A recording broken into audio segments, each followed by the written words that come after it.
هاد القطوط اللي كانوا عايشين معنا في وسط السوق، كيفاش الحل ديالهم، كيفاش غادي نديروا لهم. المهم غيبقاو هنايا، راه القطوط غادي يضيعوا.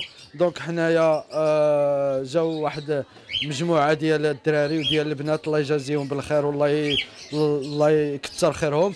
تعاونوا معنا المتطوعين، جمعنا واحد العدد كبير ديال القطط.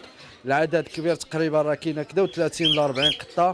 المهم عملت انا فيديوهات في التيك توك، جاو شي ناس اللي دا شي حاجه راه داها، وبقى واحد العدد هنايا كيف ما قلت لكم، راه كدا 30 قط اللي بقى هنايا. ما عرفناش شنو غادي نديروا فيهم دابا. المهم تعاونوا معنا هاد الشباب كاملين، وراه حنا جمعناهم في ليكاج، ودابا كنشوفوا الحل اللي غادي نديروا معاهم. حرفتنا ما عرفناش فين غادي نديروهم، حتى واحد ما فكر فيهم، حتى شي جمعيه ما جات تقول راه قطوط في بلاصه جديده غيبقاو.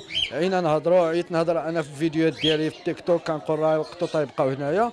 المهم حتى شي واحد باقي ما جاش سول، جاو غير بنات مساكن اصحاب القلوب الرحيبه. الجماعه لقاتنا حل السوق، عطاتنا في التعويض فين غادي نكونوا مؤقتا على ما تبدا بلاصه. بالحق كيف ما قلت لكم، هاد القطوط اللي كانوا عايشين معنا في بلاصه، راه حتى واحد ما فكر فيهم، حتى شي واحد ما هضر معاهم. راه حتى هما الصراحه كان خاص شي واحد يهضر عليهم، يا الجماعه تهضر مع شي جمعيه يجيو يديوهم. يا دابا المشكله العدد كبير، بغينا نديروا معاهم شي حل.